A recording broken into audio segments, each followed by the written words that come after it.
رمضان در امتهای پیشینم فرض گردانیده شده بود 1 ماه مکمل. بعضی انسان ها میگویند 3 روز است، 5 روز است، اینا کذب است، اینا دروغ هستند. خدا در قرآن ماه ذکر کردگی هست. 1 ماه رمضان بر همه شما فرض گردانیده شد. کدام شما اگر فرضیت ای را انکار کنین شما کافر هستین، شما مسلمان نیستین. آیتی که دویم بر شما خواندم تحلیل امام شافعی را بر شما میکنم که حضرت گفتند ولا نبلونکم بشیء من الخوف. خداوند در این آیت بر ما و شما از روی تفسیر امام شافعی به ما و شما خبر میدهد که خدا میگوید البته به البته بندگان خودم را در دار حیات امتحان میکنم. با چی امتحان میکنم؟ من الخوف، از خوف. امام شافعی میگوید المراد من الخوف خوف من الله. مراد از این خوفی که خدا در این آیت به ما و شما خبر داد خوف از خداست. خدا میگوید من از ترس خودم شما را امتحان میکنم. آیا در پنهانی و در آشکارا، آیا در روشنی و در تاریکی از من میترسید یا نمیترسید؟ شما را من امتحان میکنم. یک حادثه و یک عمل پیش شما میارم، در تنهایی هم میسنجم تان، در آشکارا هم میسنجم. کنی حال تو چگونه هست؟ کنی در همه صورتها از من میترسی یا نمیترسی؟ مراد از خوف امام شافعی میگوید همین است. والجوع موضوع ما و شما. المراد من الجوع صوم رمضان. امام شافعی میگوید خدا میگوید که من بندگانم در گرسنگی میسنجم، در گرسنگی امتحانشان میکنم. امام شافعی گفتند که این مراد از گرسنگی خداوند ماه مبارک رمضان در نظر دارد که آیا من 1 ماه مبارک که عبارت از گرسنگی و تشنگی هست بالای بنده ها میارم، آیا طاقت دارن یا ندارن؟ آیا احترام ماه مبارک میکنن یا نمیکنن؟ آیا در امر خدای خود سر میفرارن یا نمیفرارن؟ در این من بندگان خدا امتحان میکنم. از این خاطر است که شاعر گفتند در محبت هر که او دعوا کند، کسی میگوید من محب خدا هستم، من محب پیغمبری خدا هستم، 100 هزاران امتحان بر وی کند. خدا در این 50 ساله و 60 ساله حیات شما 100 هزار امتحان بالای شما میاره.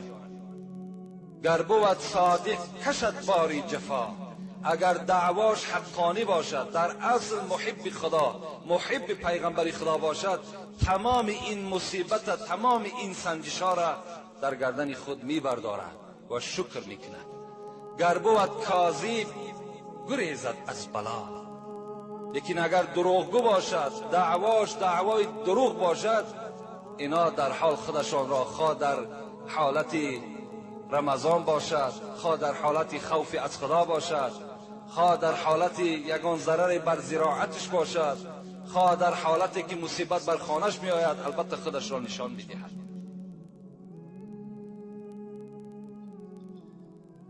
من فرح بدخول رمضان حرم الله جسده علی النیران. پیغمبر خدا گفتند کدام انسانی که اگر در ماه مبارک رمضان خرسند می شود، ماه رمضان آمد خرسندی می کند که ماه رمضان و داخلش خرسند می شود، حرم الله جسده علی النیران. پیغمبر خدا گفت خداوند میگوید که من جسد او را نمیگذارم که در آتش دوزخ بسوزد، من نمیگذارم که در عذاب من دوچار شود. شخصی که با داخل شدن ماه مبارک رمضان چکار میکند؟ خرسند میشود، غمگین نمیشود، خرسند میشود. برای چی؟ برای چی؟ صاحب کتاب میگوید هر وقتایی که ماه رمضان فرا میرسد کشاده میشود. روز اول صاح العرش و الکرسی و الطیور فی الهوا السمک فی الماء.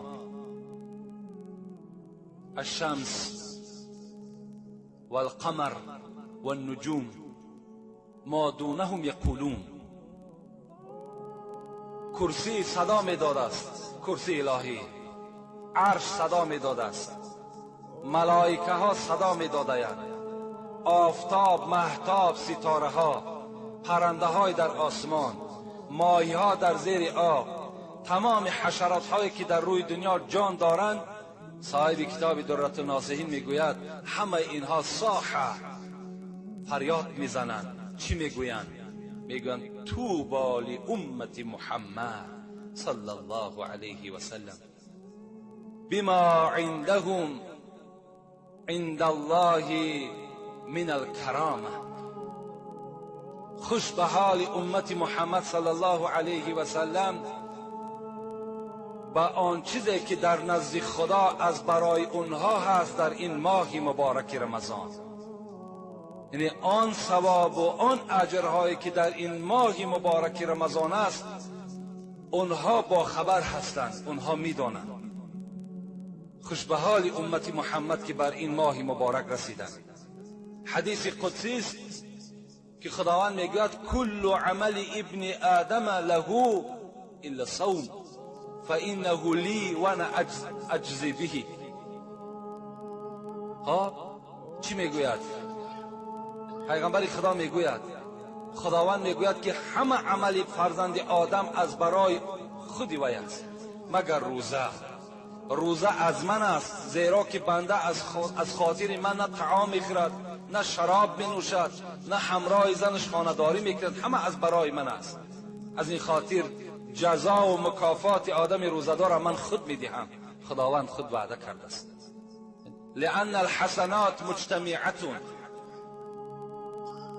و طاعت مقبولة و دعوات مستجابة و الذنوب مغفورة و الجنة مشتاقة لهم.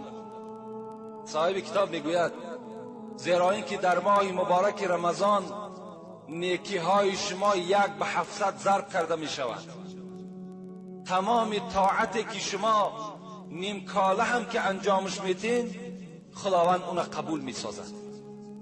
دعایی که شما به سوی خدا میبردارین، دست هاتون طلب بکنین، خدا قبولش میکند. گناه های شما را خداوند مغفرت میکند. بازم همه این چه است؟ جنت مشتاق آدم روزدار است که آدم روزدار در داخل خودش جنت به اذن الهی جای میکند. اذا جاء رمضان فتحت ابواب الجنه و غلقت ابواب النار و صفدت الشیاطین. پیغمبر میگوید وقتی رمضان آمد درهای جنت باز کرده می شود، درهای آتش دوزخ بسته می شود و شیطان ها در تمام روی دنیا بسته می شود. در این یک ماه تمام مردم مسلمان از شیطان ایمن هستند. اگر کدام از ما و شما را خداوند نصیب کرده باشد در این ماه سفر ما و شما را به سوی آخرت، از روی وعده پیغمبر خدا درهای جنت برای ما و شما باز کردگی هست. ما و شما راستن به چی میریم؟ وارد جنت میشیم. از عذاب خدا به حرمت این ماه مبارک ما و شما ایمن میمونیم. انشاءالله در باب این فضیلت های ماه رمضان با شما صحبت ها میکنیم. الحال میخوام یک چند مسئله را